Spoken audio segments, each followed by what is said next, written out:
Assalamualaikum warahmatullahi wabarakatuh. Berjumpa kembali teman-teman di channel kita ya, Mas Tio KDR. Oke teman-teman, di kesempatan kali ini ya kita akan berbagi informasi kembali teman-teman ya, masih di seputar dunia pendidikan ya. Nah khusus untuk kali ini kita akan membahas teman-teman, di sini ada 5 kategori ya untuk tenaga honorer yang tidak bisa mengikuti seleksi P3K maupun CPNS ya, tentukan ini untuk tahun di 2022 nanti.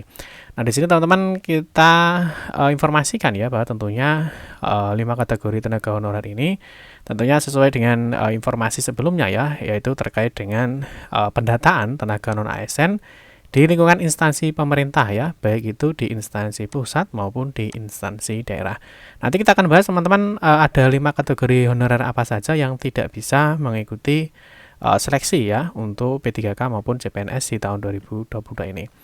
Tapi seperti biasa kita ingatkan dulu teman-teman ya, mungkin bagi kalian ya yang baru bergabung di channel ini atau mungkin baru melihat channel ini, jangan lupa untuk klik tombol like dan subscribe, silahkan bunyikan lonceng notifikasinya biar Anda selalu mendapatkan informasi-informasi terbaru dari kita. Bagi kalian yang suka membaca berita, silahkan kunjungi saja di laman resmi kita, mastiukade.com. Di sini kita akan berbagi informasi khususnya di seputar dunia pendidikan. Oke, langsung saja yang pertama, di sini ada 5 kategori ya untuk tenaga honorer yang tidak bisa mengikuti seleksi P3K dan juga CPNS ya. Nah, di sini teman-teman yang pertama ya, kita langsung saja untuk pembahasan ada 5 kategori itu apa saja. Nah, yang pertama teman-teman tentu dasar kita adalah surat edaran ya yang dikeluarkan tanggal 22 Juli 2022 ya. Kalau kita lihat di dalam surat edaran itu ya, di sini dijelaskan khususnya pada poin 3 ya. Di sini di poin 3 dijelaskan ya bahwa oleh sebab itu untuk setiap jabat pembina kepegawaian agar melakukan pemetaan pegawai non ASN di lingkungan instansi masing-masing ya, bagi yang memenuhi syarat ya, bagi yang memenuhi syarat ya, di sini jelas bagi yang memenuhi syarat dapat diikut sertakan ya, dapat diikut sertakan atau diberikan kesempatan mengikuti seleksi ya, CPNS ya atau calon PNS maupun P3K. Nah, di sini ada ketentuannya ya. Nah, di sini kita akan membahas tentunya ada 5 kategori yang tidak bisa mengikuti kegiatan ya untuk CPNS maupun P3K. Nah, lalu saja yang pertama ya. Nah, yang pertama kita mulai dulu ya. Di sini dari kategori 1 ya. Nah, tentunya untuk kategori 1 ya atau tenaga honorer yang tidak bisa mengikuti, yang pertama tentu ya, jadi tenaga honorer yang bukan berstatus tenaga honorer kategori 2. Nah, ini mungkin ada yang belum paham ya sebenarnya apa sih untuk honorer kategori 2. Nah, kita sedikit kembali review ya, bahwa untuk tenaga honorer ya untuk kategori 2 ini adalah tenaga honorer yang diangkat ya per 1 Januari 2005 ya, atau sudah diangkat 1 tahun ya ketika 31 Desember 2025.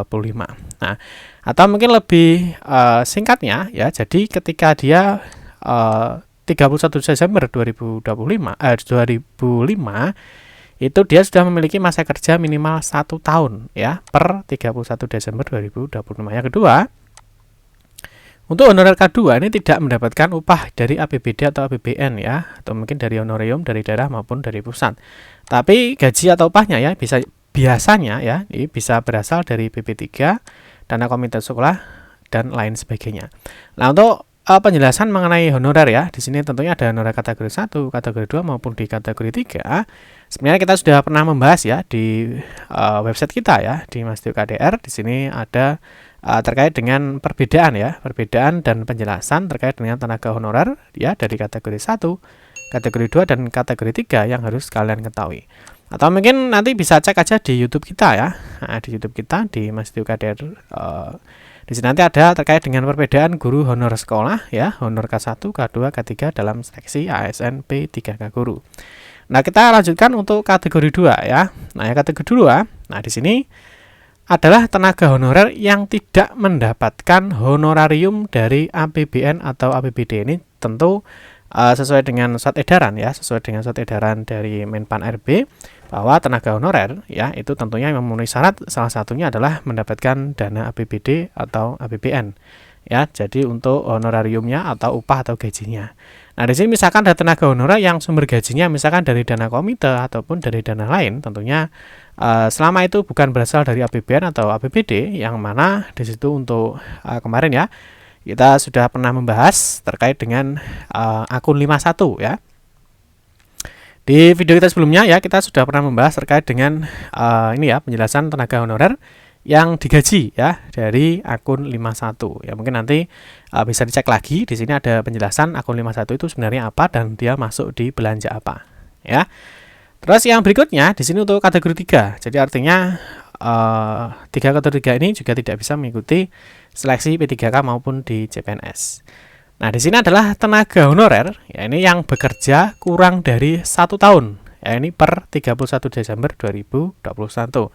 Ya artinya ketika ada tenaga honorer yang mungkin baru masuk ya, misalkan di tahun 2022, ya ataupun mungkin dia masuk di pertengahan ya, misalkan di pertengahan di tahun 2021 ya, misalkan di bulan Juni ya misalkan atau bulan Juli ya, tentunya kalau dia belum memenuhi 1 tahun ya tentunya dia tidak bisa diikutkan ke dalam seleksi CPNS ataupun P3K ya karena tidak memenuhi persyaratan.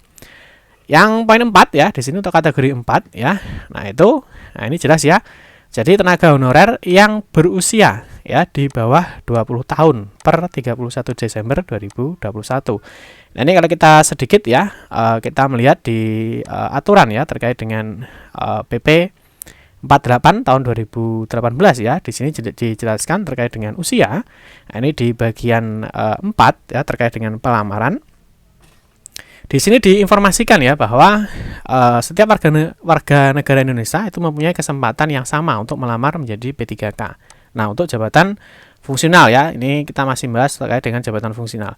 Ini dengan memenuhi persyaratan sebagai berikut. Yang pertama, di sini adalah usia paling rendah adalah 20 tahun dan paling tinggi ini adalah sebelum batas usia tertentu pada jabatan yang akan dilamar sesuai dengan ketentuan peraturan perundang-undangan. Nah, di sini jelas ya bahwa usia paling rendah itu adalah 20 tahun. Nah, jadi apabila tenaga honorer yang berusia di bawah 20 tahun, artinya misalkan masih 18, 19, itu tentu dia tidak memenuhi syarat ya untuk bisa mengikuti seleksi di tahun 2022 ini terkait dengan P3K maupun di CPNS. Nah, seperti yang kita ketahui ya bahwa di dalam aturan CPNS pun juga ada minimal batasnya ya untuk tenaga honorer maupun umum itu berapa usia maksimal dan juga ada berapa usia minimalnya ya. Dan yang terakhir untuk kategori kelima, nah ini juga masih terkait dengan usia, yaitu tenaga honorer yang berusia ya di atas 50 tahun. Nah, ini per 31 Desember 2021. Jadi mungkin bagi Bapak Ibu guru ya atau mungkin bagi tenaga administrasi ya, tenaga pelaksana itu tentunya jika usianya ya sudah 56 tahun ke atas itu per 31 Desember 2022 tentunya dia sudah tidak bisa masuk lagi ke dalam pendataan ya, artinya dia tidak memenuhi persyaratan untuk bisa masuk ke dalam pemenuhan persyaratan ya untuk mengikuti seleksi P3K maupun di CPNS ya. Nah, tentu kalau kita lihat di dalam surat edaran ya, di sini jelas ya surat edaran yang dikeluarkan dari Menpan RB.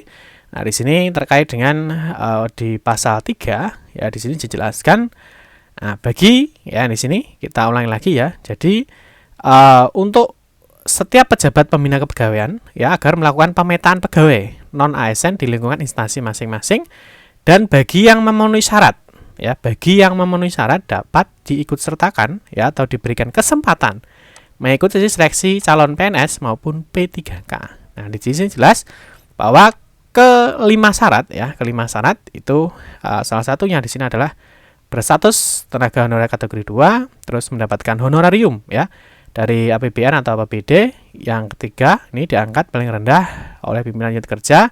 Dan D telah bekerja paling singkat 1 tahun pada 31 Desember 2021 dan paling E ini berusia paling rendah 20 tahun dan paling tinggi 56 tahun per 31 Desember 2021. Ya artinya kelima kategori yang sudah kita bahas ya itu tidak masuk ke dalam tenaga honorer ya yang bisa mengikuti seleksi P3K dan CPNS tahun 2022 ya. Nah, kita tunggu saja ya untuk kebijakan terbarunya. Semoga ada keperpihakan ya. Jadi ada kebijakan yang menguntungkan untuk tenaga honorer sehingga semua tenaga honorer yang sudah memenuhi persyaratan ya bisa masuk di seleksi P3K maupun di CPNS tentunya di tahun 2022 ini. Cukup sekian saja teman-teman informasi yang dapat kami sampaikan ya. Semoga bermanfaat. Bagi teman-teman yang kurang jelas silahkan tuliskan aja di kolom komentar. Mari kita sharing ya. Kita akan sharing dan mungkin Bapak Ibu ada yang ingin disampaikan bisa dituliskan aja di kolom komentar. Terima kasih yang sudah menonton video ini. Mohon maaf jika ada salah-salah kata dalam memberikan informasi dan penjelasan. Kita berjumpa kembali di video-video berikutnya. Saya akhiri. Wassalamualaikum warahmatullahi wabarakatuh.